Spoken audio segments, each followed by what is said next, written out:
guys, good morning. Ayan, ko lang. Mount Patulinan, Maragondon, Cavite. So, ayan o, inabangan ko yung sikat ng araw. So, ito yung lugar niya guys. Sobrang layo nga lang talaga. So, ito yung mga bundok. Grabe. Pakalayo. Nasa dulo na to ng Cavite. Kagabi pa kami nandito. Actually, hapon kami pumunta rito ng hapon. So, dumating kami dito is gabi na. Kaya, ayan, ngayon lang ako nag-video dito. Inabangan namin yung sikat ng araw. So, ayan guys. So, napaka taas ng bundok nito guys. So ayan. Yeah.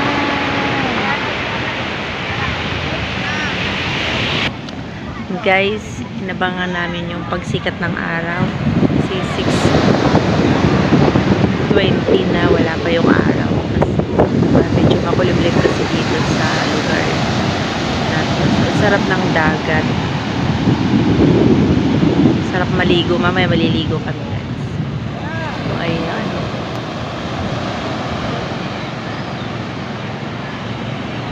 Grabe. Ang ganda. Isla siya. Bali tumawid kami dito guys sa lugar dito. Nandun kami sa pinakadulo.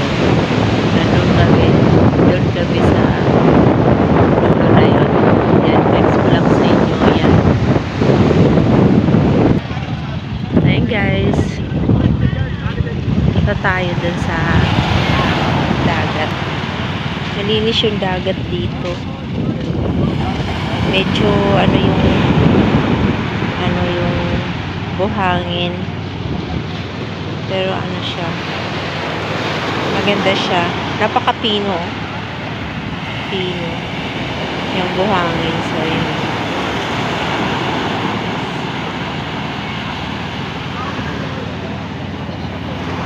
Yung naliligo na dito, aga-aga pa. Aga-aga pa, malamig-lamig na tubig. So, yan. Yan, may bangka na din.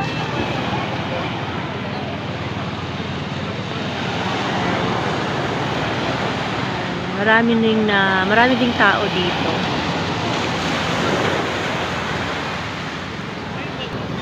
Ay.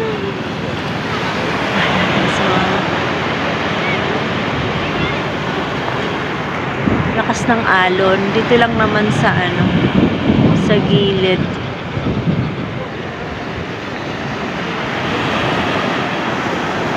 Ay.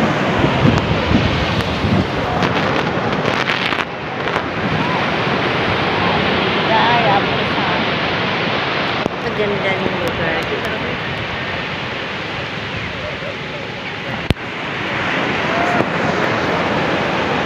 Ikot natin.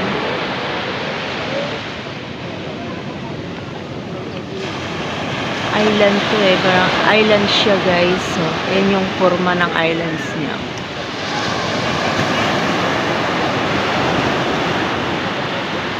Oh, ganda. Malapit na sumikat ang araw. Makikita natin dito. Kasi ano siya guys, hindi siya makikita dahil parang naano siya ng bundok, napaligiran ng bundok itong lugar na to. May naliligo na nga aga-aga kasi parang ang sarap ng maligo.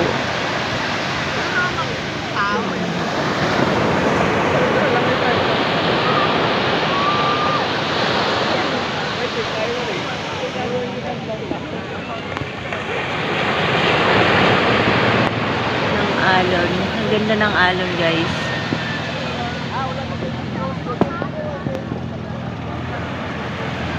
So, ayan lang siya, yung lugar niya. Napakalayo nga lang sa lugar na to. Napakalayo guys. May pwede ka rin magbangka-bangka dito. Ayan. So, may bangka.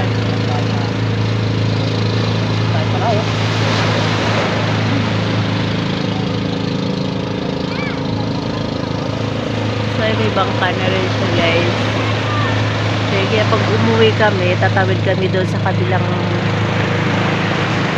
islands doon, no, sa maraming kabahayan. Yan, doon kami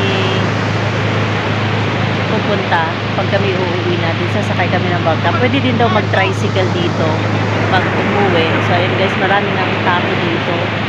Sarap dito magbakasyon. Kasama kami dito kasi outing ng kasama yung asawa ko sa trabaho. Yan. Kaya sinama niya ako dito para sumama, para daw makapasyal. Ayan, sarap naman ang hangin dito. Ayan.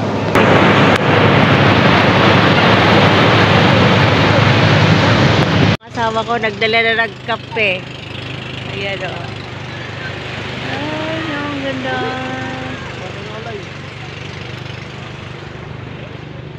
Ayan, may pakape pa. Kami dun sa dulo. Ayan.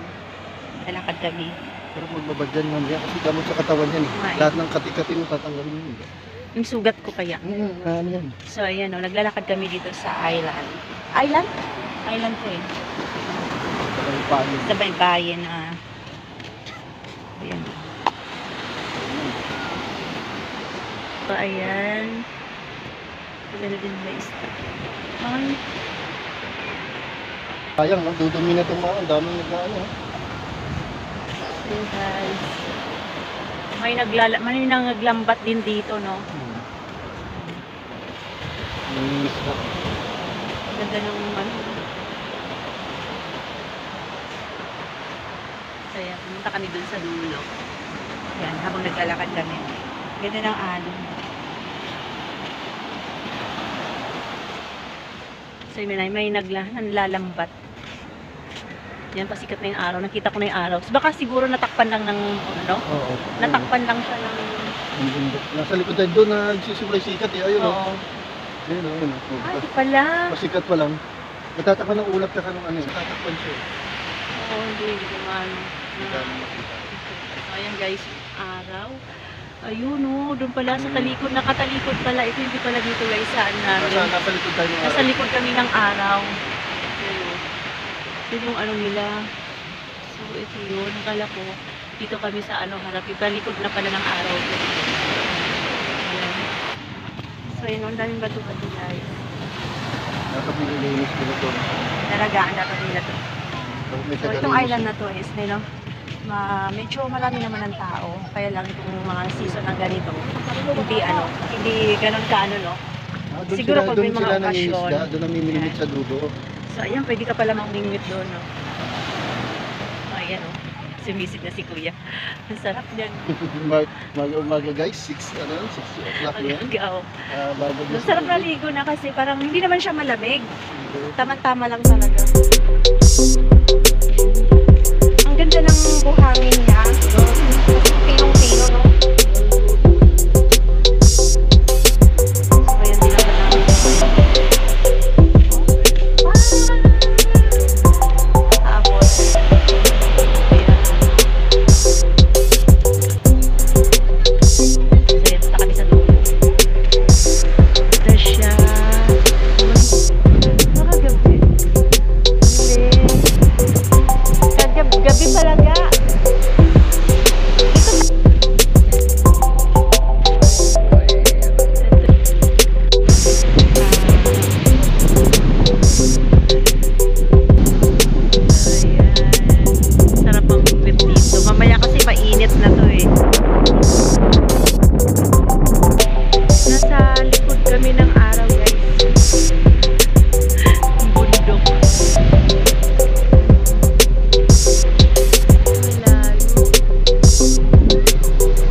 Meron panlambat.